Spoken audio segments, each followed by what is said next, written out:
हम बहुत गरीब थे। मेरा अब्बा एक बंगले का चौकीदार था। एक दिन बंगले की मालकिन हमारे घर आई और अब्बा से मेरा हाथ मांग लिया। मैं अपनी किस्मत पे हैरान रह गई क्योंकि उसका बेटा बहुत खूबसूरत था। लेकिन निकाह वाले दिन जब मालकिन ने अब्बा को पैसों से भरा एक थैला दिया तो मुझे शक हो गया। सादगी से निकाह होकर मैं उसके बेटे की बीवी बनकर उस बंगले में आ गई। आधी रात को उसका बेटा जैसे ही कमरे में आया, नजर पड़ते ही पांव तले से जमीन निकल गई क्योंकि वो मेरा नाम सायरा है और मैं लाहौर शहर के रहने वाली हूँ। मैं गरीब घराने से ताल्लुक रखती हूँ। बहन भाइयों में मैं सबसे बड़ी हूँ और मुझसे छोटी मेरी 2 बहनें और 3 भाई हैं। हम जैसे गरीब घरानों में औलाद पहली हो या आखिरी, उसको एक ही तरह से देखा जाता है और किसी की कोई खसूसी नाज नखरे नहीं उठाए जाते। अलबत्ता हमारा घर इस हवाले से कुछ मुनफरिद था कि अब्बा ने बेटों के बजाय बेटियों पर ज्यादा तवज्जो दी और हमें पढ़ाने लिखाने के लिए खूब मेहनत करते रहे। अगरचे अम्मा हमारी पढ़ाई के खिलाफ थी, लेकिन इन्हें भी अब्बा ने समझा दिया था कि इस दौर में आगे बढ़ने के लिए और अपने हकूक लेने के लिए कम अज कम इंसान के पास इतनी तालीम होनी चाहिए कि जिससे वो सही और गलत में तमीज के साथ साथ अपने हकूक भी जानता हो और अपने फ्राइज भी जानता हो। अब्बा ने बेशक हमें सरकारी इदारों से ही तालीम दिलवाई, लेकिन उन्होंने हमें कभी भी आगे पढ़ने से नहीं रोका। मैं सबसे बड़ी औलाद थी, इसलिए तालीम में सबसे आगे ही थी। उसके साथ साथ अल्लाह ने मुझे काफी अच्छे नए नक्श से नवाजा था। यही वजह थी कि अम्मी को ये फिक्र पड़ी रहा करती थी कि कहीं किसी की बुरी नजर हम पर ना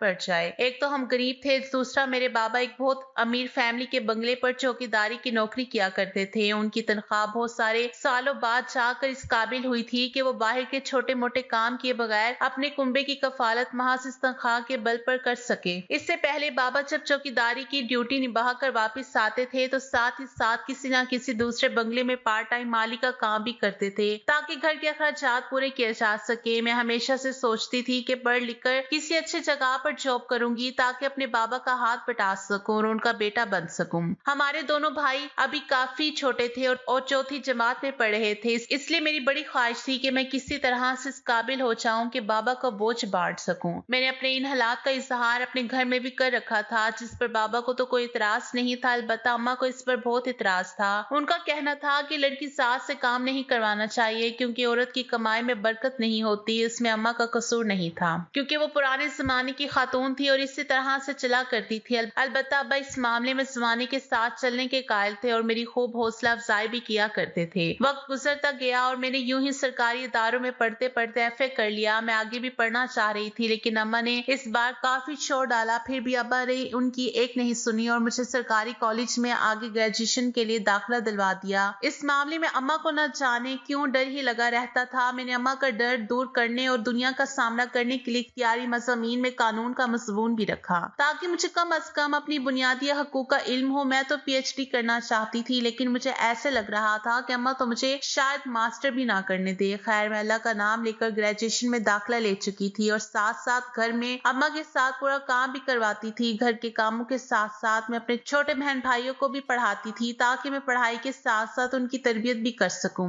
और अम्मा को ये भी ना लगे कि ये लड़की पढ़ने लिखने की वजह से बाकी कामों में महारत हासिल नहीं कर सकी। मेरे लिए मुश्किल वक्त था, लेकिन मैं जानती थी कि मेरे पास इसके सिवा और कोई चारा भी नहीं है। वक्त यूं ही गुजरता चला गया और मैंने ग्रेजुएशन भी कर लिया। अब अम्मा को मेरी शादी की फिक्र पड़ गई थी। वो जल्द अज जल्द मुझे ब्याह कर अपने घर से रुखसत कर देना चाहती थी। असल में अम्मा ऐसे खानदान से आई थी जहाँ पर लड़कियों की जल्दी शादी कर दी जाती है। खुद अम्मा की शादी भी काफी कम उम्र में हुई थी। इसके साथ साथ वो पुराने जमाने के लोगों की तरह वहम परस्त थी और लड़कियों को ज्यादा पढ़ाना नामुनासिब ख्याल रखती थी। मेरी रोनी सूरत देखकर अब्बा ने तमाम तरफ मोहब्बत के बावजूद अम्मा से इस बात पर पंगा ले ही लिया कि मुझे और भी आगे पढ़ाएंगे। अम्मा के लिए तो ये बहुत बड़ा झटका था। न जाने दोनों मियाँ बीवी के दरमियान में ये बात कैसे तय पाई, लेकिन अम्मा मुझे आगे पढ़ाने के लिए रजामंद हो ही गई। दूसरे लफ्जों में उन्होंने मेरी और अब्बा की जिद के सामने हथियार डाल दिए थे। ग्रेजुएशन में मेरे नंबर्स बहुत अच्छे थे और मेरी अच्छी पोजीशन की वजह से ही मुझे मास्टर्स के लिए सरकारी कॉलेज के बावजूद स्कॉलरशिप मिल गया था, जो मेरी फीस से भी ज्यादा थी। यूं जब अम्मा के हाथ में मेरी पढ़ाई की वजह से ही हर महीने 4 पैसे ज्यादा आने लगे तो वो भी किसी हद तक मजीद मुतमईन हो गए। अब मैं दिल लगाकर मास्टर कर रही थी। मैंने यहाँ भी ज़मनी मज़ामीन में एक कानूनी मजमून भी रखा था। इसकी वजह यही थी कि मैं किसी भी तरह से इस दुनिया की दौड़ में कम तर नहीं रहना चाहती थी। मैं नहीं जानती थी कि मेरे लिए एक आजमाइश लिख दी गई है और मुझे हर हाल में उस आजमाइश पर पूरा उतरना ही होगा। मैं कहाँ ये सोच कर बैठी थी कि मैं पढ़ लिख कर कहीं जॉब करूंगी और अब्बा का दस्ते बाजू बनूंगी और कहाँ मेरे तमाम तमाम ख्वाब ही खाई में गिरने वाले थे। मास्टर्स का पहला साल था और उस वक्त तक मेरी उम्र भी 24 साल हो चुकी थी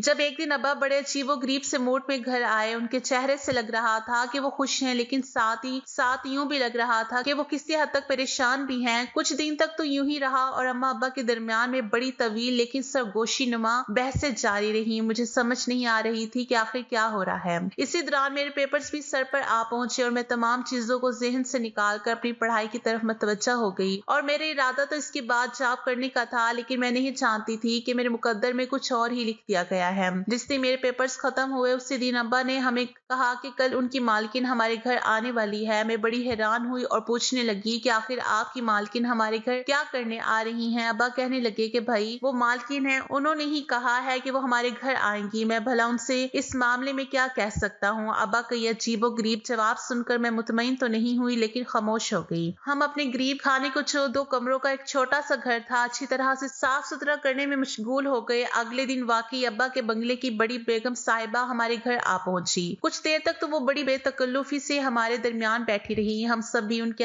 इर्द गिर्द जमा थे। अलबत्ता मुझे ये सब बहुत अजीब लग रहा था। शायद तालीम इंसान को शौर की वो सतह अता कर देती है जहां वो किसी की बेवजह इज्जत नहीं कर सकता। मेरी नजदीक इज्जत का म्यार दौलत तो बिल्कुल भी नहीं था। तभी बड़ी बेगम साहिबा ने एक ऐसी बात की कि जिसे सुनकर मेरे 14 तबके रोशन हो गए। उन्होंने उठकर मेरे सर पर हाथ रखा और कहने लगी कि भाई साहब, मैं अपने अकलौते बेटे के लिए आपकी बेटी का हाथ मांगती हूँ। आप सोच समझ कर मुझे जवाब दीजिएगा, क्योंकि मैं सायरा को अपनी बहू बनाने का फैसला कर चुकी हूँ। मैंने ये बात सुनकर बड़ी बेयकीनी के ख्याल में अब्बा की तरफ देखा, क्योंकि वो मेरे तमाम इरादों और ख्वाबों से वाकिफ थे। लेकिन ये देखकर मेरी हैरत की इंतहा नहीं रही कि वो इस बात पर खामोश रहे और सर झुका दिया। मालकिन मुझे प्यार देती हुई और जबरदस्ती मेरे हाथ में 5000 के चंद नोट रखती हुई घर से चली गई। उनके जाते ही मैंने अब्बा से पूछा कि अब्बा ये सब क्या है। अब्बा कहने लगे कि बेटी ये तुम्हारी किस्मत का फैसला है। ऐसे अच्छे रिश्ते रोज नहीं मिला करते, लेकिन मैं तुम्हें यकीन दिलाता हूँ कि तुम अपने तमाम अज़ाइम को बहुत अच्छे तरीके से पूरा कर सकोगी। वैसे भी शादी में काफी वक्त बाकी है। तुम अगर चाहो तो अपने तौर पर तहकीक भी कर सकती हो और इस दौरान कोई जॉब करना चाहो तो वो भी कर सकती हो। फिर बहस की कोशिश की तो जिंदगी में पहली बार अब्बा ने सख्ती से मुझे चुप करवा दिया और कहने लगे,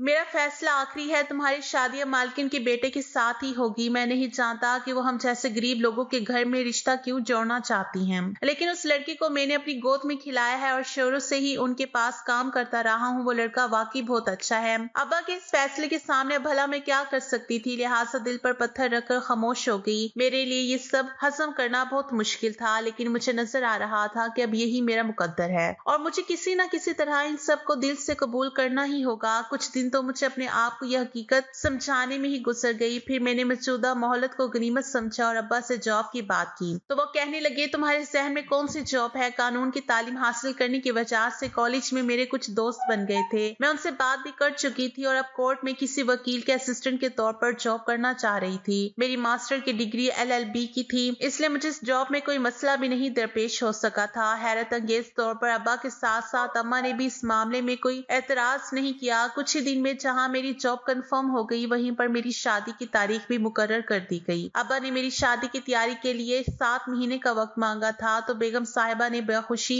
दे दिया था। मैं अब इस चीज से बेनियाज हो चुकी थी और हालात को कबूल कर चुकी थी, इसलिए मैंने उसे नजरअंदाज करते हुए कोर्ट में जॉब कर ली। तनख्वाह कुछ ज्यादा तो नहीं थी, लेकिन हम जैसे घर के लिए काफी थी। अब मेरी तनख्वाह और अब्बा की जमा पूंजी की मदद से अम्मा मेरे लिए कपड़े, जूते और कुछ जेवर तैयार करवा रही थी। जहेज का बाकी कुछ भी सामान लेने से बड़ी बेगम साहिबा ने साफ तौर पर मना कर दिया था। मैं इन सब चीजों से बेनियाज दिल के साथ अपनी जॉब कर रही थी। ये जॉब करते हुए कोर्ट में मेरे कई राब्ते भी बन गए थे। खुशकिस्मती से मुझे जितने भी लोग मिले सब के सब इज्जत करने वाले और शरीफ इंसान थे। किसी ने भी मुझे गरीब लड़की समझकर मुझे इस्तेमाल करने की कोशिश नहीं की। ये अल्लाह का करम ही था कि हर जगह पर मुझे इज्जत मिली और मेरे रास्ते आसान होते चले गए। यूं ही 1 साल गुजर गया और मेरी शादी का वक्त आ पहुंचा। बड़ी बेगम साहिबा को मेरे जॉब करने पर कोई इतराज नहीं था, इसलिए वक्ती तौर पर मैंने जॉब से 1 महीने की छुट्टी ले ली और अम्मा ने मुझे देसी नुस्खों के साथ उपरा लगा लगा कर मसलना और रगड़ना शुरू कर दिया ताकि मैं हूर पड़ी लगने लगूं। मैं वैसे भी खासी हसीन थी, अलबत्ता बड़ी बेगम साहिबा के घर भी आने का ख्याल ही अम्मा को पागल किए जा रहा था। जैसे तैसे तमाम रस्मात पूरी हो गई और मेरी रुखसती का वक्त आ पहुंचा। जब मुझे अम्मा और मेरी दीगर रिश्तेदार खवातीन रुखसती के लिए तैयार करके घर से बाहर ले जा रही थी, तो मेरी नजर अचानक ही एक कोने की तरफ उठी। वहां पर बड़ी बेगम साहिबा और अब्बा खड़े थे। बड़ी बेगम साहिबा अब्बा के हाथ में एक थैला पकड़ा रही थी, जिसके ऊपर शॉपर, उसके ऊपर अखबार लपेटा हुआ था। मैं एक नजर देखते ही पहचान गई कि ये नोटों की गड्डियां हैं जो बड़ी बेगम साहिबा अब्बा को दे रही हैं। मैं इतनी नासमझ और नादान तो नहीं थी कि इस चीज को पहचान ना पाती। कोर्ट में ऐसे बहुत सारे रुपए के बंडल मेरे सामने रखे रहते थे। मेरे दिल को एक धचका सा लगा और मैं समझ गई कि अब्बा ने दरअसल दौलत की लालच में अपनी बेटी का सौदा बड़ी बेगम साहिबा के साथ किया है। इसके बावजूद बेटी होने के नाते मैं दिल पर पत्थर रखकर चुप रहने पर मजबूर थी, क्योंकि अब आखिर वो मेरे अब्बा थे और उनकी इज्जत की हिफाजत करना मुझ पर फर्ज था। अलबत्ता ये सब कुछ देखकर मेरे दिल अंदर से चकनाचूर हो चुका था और मैं ज़हनी तौर पर इस बात के लिए भी तैयार हो चुकी थी कि अगर मुझे पैसों की वजह से बेचा गया है तो इस लड़के में कोई ना कोई इखलाकी खराबी जरूर होगी, जिसकी वजह से बड़ी बेगम साहिबा को अपने खानदानों में उसका रिश्ता नहीं मिल रहा होगा। ये सब मेरे लिए बर्दाश्त करना बहुत ही मुश्किल था, लेकिन हमारे मुआशरे में बेटियां शायद इसी तरह से मजबूर होती हैं और यूं ही सारी जिंदगी समझौते की जिंदगी गुजार देती हैं। अलबत्ता मैं ये नहीं जानती थी कि सूरत हाल मेरी तवक्का से भी कहीं ज्यादा खराब है। शाम के वक्त मेरी रुखसती हो गई और मैं दुल्हन बनकर उस बंगले में आ गई जहां पर अब्बा ने अपनी जिंदगी का एक बहुत बड़ा हिस्सा जॉब करते हुए गुजार दिया था और अभी वहां पर चौकीदार ही थे। मैं सची सवरी एक बहुत बड़े कमरे में बैठी अपने शौहर का इंतजार कर रही थी। मेरा दिल बहुत तेजी से धड़क रहा था कि न जाने मेरा शौहर कैसा होगा और उसकी फितरत कैसी होगी। तभी दरवाजा खुला और एक शख्स अंदर दाखिल हुआ। उसने दरवाजा बंद किया और मेरी तरफ आने लगा। उस पर नजर पड़ते ही मेरा दिल गोया धड़कना ही भूल गया। वो एक अच्छा खासा खूबसूरत और हैंडसम नौजवान था। अलबत्ता उसके चेहरे पर कुछ ऐसी बात थी जो उसे किसी तरह से नॉर्मल जाहिर नहीं कर रही थी। वो मेरे सामने आकर बैठा और बगैर कुछ कहे अपनी जेब में हाथ डालकर उसने एक डब्बी निकाली और उसे खोलकर उसमें से एक चेन निकालकर मेरे हाथ में पकड़ा दी। वो मेरी तरफ देखे जा रहा था। उसकी आंखें जैसी खाली खाली सी थी। यूं लगता था जैसे उसकी शादी ना हो बल्कि उसे जबरदस्ती यहाँ पर भेज दिया गया हो। अलबत्ता उसके चेहरे की मासूमियत और उसके कपड़ों का इंतखाब मेरे इस अंदाजे की नफी कर रहा था। मैंने हाथ आगे बढ़ाया और उसने मुझे गिफ्ट दे दिया। जब वो बहुत देर तक यूं ही मेरी तरफ देखता रहा तो मैंने हिम्मत की और उससे उसका नाम पूछा। सतम की बात थी कि मुझे अब तक अपने शौहर का नाम भी नहीं मालूम था। मेरा सवाल सुनकर वो लड़का जो मुझसे 2-3 साल ही बड़ा होगा कुछ देर तो खामोश रहा, फिर उसने बड़ी झिझकती हुई सी आवाज में अपना नाम बताया। उसका नाम अदनान था। कुछ देर तक मैं उससे बात करने की कोशिश करती रही, लेकिन वो मेरे हर सवाल के जवाब में हूं हाँ करके चुप हो जाता। तभी अचानक उसके चेहरे की रंगत बदल गई और वो कह के मार कर हंसने लगा। मैं उस पर एक नजर डालते ही समझ गई कि ये ज़हनी तौर पर पागल है और उसका ज़हन अब उसके काबू में नहीं है। जिस तरह से अचानक उसने कहका लगाया था मैं समझ गई थी कि उस पर पागलपन का कोई दौरा पड़ा है। ये जानकर मेरे पैरों तले से तो जमीन ही निकल गई। वो लड़का जो कुछ देर पहले तक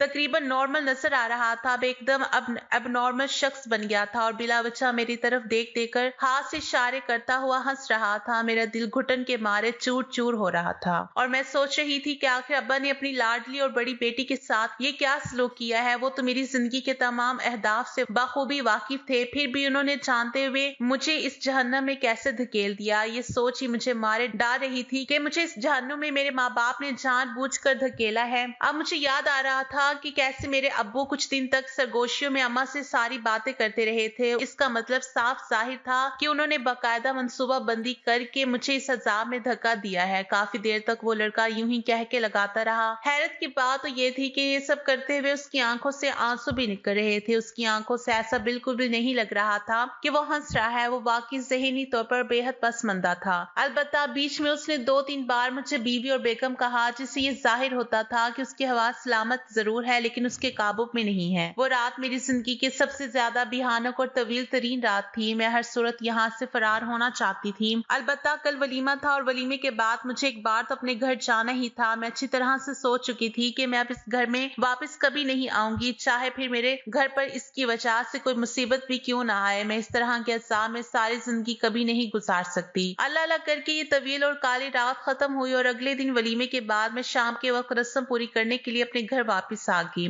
जब सब मेहमान एक एक करके रुखसत हो गए तो मैं गोया फट ही पड़ी। अम्मा अब्बा चुप करके मेरी बातें सुनते रहे। मेरे दिल में जो आया मैंने उन्हें सुनाया और हर लिहाज से उन दोनों को इल्जाम ठहराया। जब मैं बोल बोलकर थक गई तो वो वहीं फर्श पर गिरने के अंदाज में बैठकर सर पकड़कर रोने लगे। मेरे लिए ये बात सबसे ज्यादा तकलीफदा थी कि मेरे साथ ये सब कुछ मेरे माँ बाप ने जानबूझ के किया है। जब कुछ देर रोने के बाद मेरी सिसकियां थम गई तो अब्बा आगे बढ़े और मेरे साथ ही फर्श पर बैठकर मेरा सर अपने सीने के साथ लगाते हुए कहने लगे कि बेटी तुमने जो कुछ कहा हमने सुन लिया, अब थोड़ी सी हमारी भी सुन लो। हो सकता है कि बात वैसी ना हो जैसी तुम्हें नजर आ रही हो और तुमने जो कुछ देखा हो वो महज तस्वीर का एक पहलू हो। हम तुम्हें सब कुछ खुद ही बताना चाहते थे। मैं मानता हूँ कि हमसे गलती हुई, हमें तुम्हें ये सब कुछ पहले ही बता देना चाहिए था, लेकिन मुझे नहीं मालूम था कि वो लड़का यूं आपे से बाहर हो जाएगा और तुम्हारी पहली रात ही इस कदर तकलीफ और इज्जत के साथ गुजरेगी। अब्बा की आवाज में कुछ ऐसा दर्द और तासीर थी कि मुझे लगा कि अब की बार वो सच ही बोल रही हैं। मैं खामोश होकर उनके चेहरे की तरफ देखने लगी। अब्बा सर झुकाते हुए बोले कि बेटी दरअसल ये लड़का हमारी बेगम साहिबा का सगा बेटा नहीं है। बड़े साहब चलो को प्यारे हो चुकी हैं, ये उनकी दूसरी बीवी है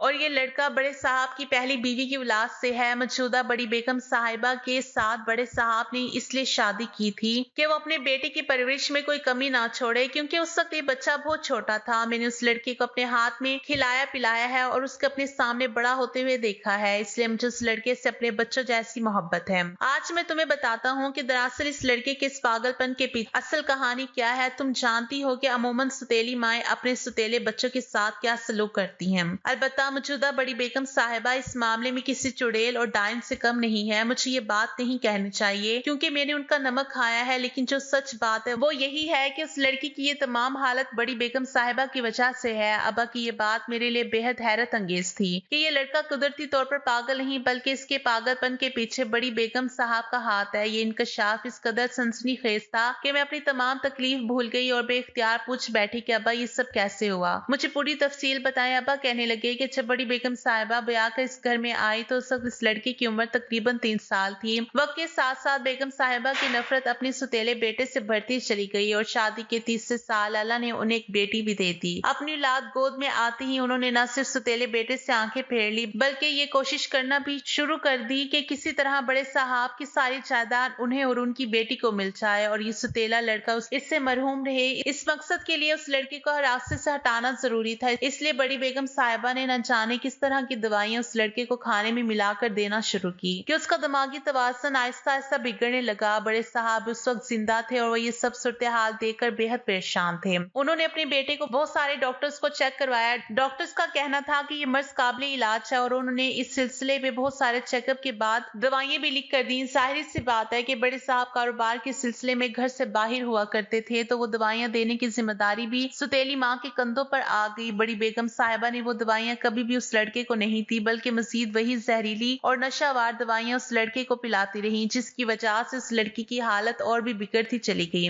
अपने अकलौते बेटे की हालत देखते हुए बड़े साहब ने मरने से पहले ही पोशीदा तौर पर यह वसीयत कर दी थी कि अगर ये लड़का शादी के काबिल हो जाए और शादी के बाद 4 साल तक इसकी हालत संभल जाए तो इनकी सारी की सारी जायदाद उस लड़के के नाम हो जाएगी और अगर ऐसा ना हो सके तो सारी जायदाद की मालिक बड़ी बेगम साहिबा और उनकी बेटी हो जाएंगी। अब यही वजह है कि बड़ी बेगम साहिबा इस लड़के के लिए कोई ऐसी लड़की लाना चाहती थी जिसे वो दबा कर रख सके और यूं अगले 4 साल का अरसा निकाल सके। इसके बाद ये तमाम की तमाम जायदाद खुद ब खुद उनके नाम हो जाएगी और वो उस लड़के और उसकी बीवी को यहाँ से निकाल फेंकेंगे। अब्बा एक एक करके इस भयानक दास्तान का एक एक सफा मेरे सामने उलटते जा रहे थे और मैं बुत बनी बैठी रिश्तों की सफाकी की ये दास्तान सुन रही थी। न जाने कैसे मेरी आंखों में आंसू आ गए और मुझे पता भी नहीं चला मैं जिस लड़के से नफरत कर रही थी वो बेचारा तो खुद अपने हालात का मारा हुआ था। बावजूद होश हवास के वो इस काबिल ही नहीं था कि अपने जज्बात का इजहार कर पाता। इससे पहले कि मैं मजीद कुछ बोलती अब्बा ने हाथ बढ़ाकर मेरे आंसू साफ किए और कहने लगे कि बेटी मैं जानता हूँ कि ये बच्चा अभी ठीक हो सकता है, जैसे तुम मेरी बेटी हो वैसे ही मैं उस लड़के को भी अपना बेटा समझता हूँ और मैं चाहता हूँ कि बड़े साहब की ये जायदाद उनकी सही वारिस तक पहुंचे। इसलिए बड़ी बेगम साहिबा की साजिश में मैंने जानबूझकर तुम्हारा नाम शामिल करवाया और उनके सामने अपने आप को लालची जाहिर किया। मैं चाहता हूँ कि तुम पढ़ी लिखी हो और दुनियादारी भी जानती हो, तुम कोई ना कोई रास्ता निकालोगी ताकि अपने शोहर को भी बचा सको और यूं मैं अपने बड़े साहब की वफादारी का हक भी अदा कर सकूं। मुझे इस जायदाद का कोई लालच नहीं है, अलबत्ता मैं ये चाहता हूँ कि ये सारी जायदाद उसके असली वारिस को मिले, ना कि इन जालिम माँ बेटी को जिन्होंने अपने मतलब और मफाद की खातिर एक बेसहारे यतीम लड़के के साथ ये सलूक किया है। उस लड़की की सौतेली बहन भी इस सारे जुल्म में अपनी माँ के साथ रही है। अब तुम मुझे बताओ, क्या मैंने जो कुछ किया वो गलत था या दुरुस्त? अगर तुम फिर भी इसे गलत समझती हो तो तुम पर कोई दबाव नहीं है, तुम चाहो तो अभी पीछे हट सकती हो। अब्बा की इन तमाम बातों ने मेरे जहन से तमाम बातें साफ कर दी थी और अब तमाम के तमाम हालात मेरे सामने साफ हो गए थे। कानून की तालीम और कचहरी के तजर्बे ने मुझे बहुत सारी कानूनी रमज़ें भी सिखा दी थी। मैं कुछ देर तक खामोश बैठी सोचती रही और फिर सर उठाकर बड़े इत्मीनान से अब्बू से पूछा कि अब्बू, बस मुझे इतना बता दीजिए कि बड़े साहब की वसीयत उनके किस वकील के पास है। मुझे इस वकील का नाम और एड्रेस दे दें, बाकी काम मेरा है। मेरी ये बात सुनकर अब्बा की आंखों में आंसू आ गए और उन्होंने मुझे गले से लगा लिया। फिर रोती हुई आवाज में कहने लगे कि मैं जानता था मेरी बेटी इस मामले में मेरा जरूर साथ देगी। बेटी, इस लड़के को मैंने अपने हाथों में खिलाया है और वो वाकई बहुत अच्छा लड़का है। तुम यकीन करो कि मैंने तुम्हारे लिए बेहतरीन फैसला किया है, बस तुम्हें थोड़ी सी हिम्मत करनी होगी। ये कहकर अब्बा ने मुझे बड़े साहब की वसीयत और इनके वकील के बारे में वो तमाम मालूमात मुहैया कर दी जो इस अरसे में वो इकट्ठी कर सके थे। मेरे लिए मालूमात काफी थी और अब मेरा जहन भी साफ हो चुका था। मैं समझ चुकी थी कि अब मुझे आगे क्या करना है। 2 दिन बाद ही मैं अपने घर से दोबारा अपने ससुराल पहुंच गई, जो मेरा असली घर था। मुझे वहां देखकर बड़ी बेगम साहिबा बेहद हैरान हुई। शायद वो ये सोच कर बैठी थी कि मैं वापस नहीं आऊंगी और वो खुलकर अपना घिनौना खेल जारी रख सकेंगी। उन्होंने बड़े चुभते हुए लहजे में कहा कि मुझे तो उम्मीद ही नहीं थी कि तुम वापस आ जाओगी। मैंने बेज़ाहिर बिल्कुल बेतासर लहजे में उन्हें कहा कि नहीं, ये तो मेरा अपना घर है और आपके यहाँ होते हुए मुझे क्या परेशानी हो सकती है। बाकी इस घर के जो भी मसले हैं वो आप जाने और आपका काम जाने।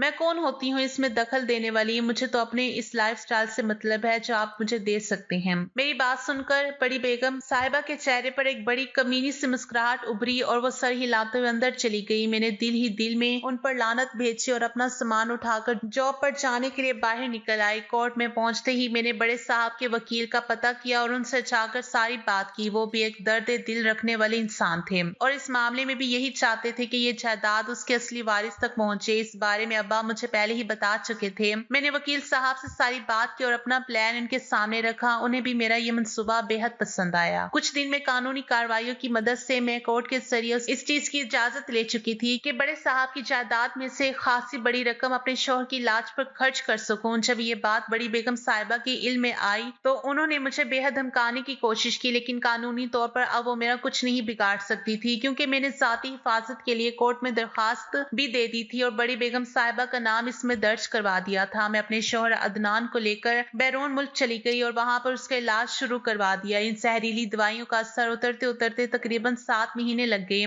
लेकिन इन महीनों में अदनान एक बिल्कुल नए और नॉर्मल रूप में मेरे सामने थे। इस अरसे के दौरान मैंने जी जान से अपने शौहर की खिदमत की और पूरी तरह से उनका ख्याल रखा। जब वो बिल्कुल सेहतमंद हो गए तो उन्होंने मेरा बेहद शुक्रिया अदा किया। तब मैंने इन्हें सारी कहानी सुनाई कि सारे अरसे में क्या कुछ होता रहा और मैंने ये सारी जंग अब तक कैसे लड़ी है। मेरी बातें सुनकर अदनान की आंखों से आंसू रवा हो गए और वो कहने लगे कि मैंने अपनी सुतेली माँ को कभी सुतेला भी नहीं समझा। मैं तो सोच भी नहीं सकता था कि वो मेरे साथ ये सब कुछ करती होंगी। अल्लाह ने तुम्हारी शक्ल में मेरे लिए एक फरिश्ता ही भेजा है और मैं तुमसे वादा करता हूँ कि सारी जिंदगी तुम्हारी कदर में कोई कमी नहीं आने दूंगा। अदनान को पूरी तरह सेहत याब होने में अभी भी कुछ वक्त बाकी था। यूं जब हम पाकिस्तान वापस लौटे तो उस वक्त तकरीबन 1 साल गुजर चुका था। वापस आने पर हमें मालूम हुआ कि बड़ी बेगम साहिबा ने इस दौरान अपनी बेटी की शादी की, लेकिन इनकी साजिशें उनके मुंह पर वापस आ पड़ी। उनकी बेटी का याश की हत्या चढ़ गई थी और बड़ी मुश्किल से उन्होंने तलाक हासिल की थी। यूं 1 ही साल के अंदर अंदर इनकी बेटी तलाक याफ्ता होकर दोबारा अपने घर आ बैठी थी। अदनान एक बड़े ही नेक दिल और रहम दिल इंसान थे जो इतना सब कुछ हो जाने के बावजूद भी इंतकामी जज्बों से बिल्कुल पाक थे। मैं तो अदनान की तरफ देखकर हैरान होती थी कि इस दौर में भी ऐसा शख्स इस दुनिया में कैसे मौजूद हो सकता है कि जिस पर इतना कुछ बीता हो और फिर भी वो इस कदर नरम दिल हो। मेरे दिल में तो बड़ी बेगम साहिबा के खिलाफ बेहद जहर और गुस्सा था, लेकिन अदनान का मामला बिल्कुल बरअक्स था। पाकिस्तान वापस पहुंचने पर जब हमें इन तमाम हालात का इल्म हुआ तो मैंने साफ साफ अदनान से कहा कि ये बड़ी बेगम साहब के अपने करतूतों का नतीजा है कि उनकी बेटी अब घर में तलाक याफ्ता हुए बैठी है। मेरी बात सुनकर अदनान ने मुझे कहा कि बुरी बात है, ऐसा नहीं कहते। उन्होंने जो कुछ भी मेरे साथ किया हो मैं उनके साथ ऐसा कुछ नहीं कर सकता। बेशक वो मुझे अपना बेटा ना मानती हो, लेकिन मेरे बाप के रिश्ते के लिहाज से वो अब भी मेरी माँ है। अदनान की ये बात सुनकर मैं तो उनका मुंह ही देखती रह गई। इसके बाद वो मुझे लेकर अपने घर गए तो बड़ी बेगम साहिबा अपनी बेटी के दुख की वजह से पूरी तरह से टूट चुकी थी। अदनान को सेहतमंद और बिल्कुल नॉर्मल अपनी आंखों के सामने देखकर एक बार तो उन्हें भी यकीन नहीं आया, लेकिन फिर वो अदनान के कदमों में गिरकर माफी मांगने लगी। अदनान ने भी उन्हें उठाकर माफ कर दिया और कहने लगे कि आप बेफिक्र हैं, आपका जायज हक आपको जरूर मिलेगा। इसके बाद अदनान ने वकील साहब के साथ मिलकर अपने बाप की वसीयत को उनके नाम कर दिया और फिर शरीयत और कानून के मुताबिक अपने बाप की बेर अपनी बहन का जो हिस्सा बनता था वो उन्हें दे दिया। बाकी की जायदाद जो अदनान के हिस्से में आई वो अदनान ने मेरे नाम लगा दी। इसके बावजूद भी अदनान आज तक अपनी सौतेली माँ और बहन की खबरगिरी करते रहते हैं। उन्होंने अपनी सौतेली बहन की दोबारा शादी भी करवाई है और वह अदनान की कोशिशों और उनकी खबरगिरी की वजह से उनकी सौतेली बहन अपने घर में खुश है। ये अदनान की नेक नियति है कि इतना कुछ हो जाने के बाद भी और इतनी उम्र हो जाने के बाद भी उन्होंने अपना बिजनेस शुरू किया तो वो भी कामयाब रहा। ये उनकी नेक नियति और खलूस दिल का अजर है जो अल्लाह ने उन्हें अता किया है। ये थी मेरी जिंदगी की कहानी जिसमें एक बार तो मैं भी खुद गर्जी का शिकार होते हुए पीछे हटने वाली थी। इन सब ने मेरे वालिद का किरदार बहुत अहम है और इससे भी बड़ा किरदार अल्लाह की तौफीक का है जिसने मुझे वक्त पर दुरुस्त फैसला करने की तौफीक अता फरमाई। और यूं आज मैं अपनी नजरों में सुर्ख रूह हूं। आपको मेरी कहानी कैसी लगी कमेंट्स में अपनी राय से जरूर आगाह कीजिएगा।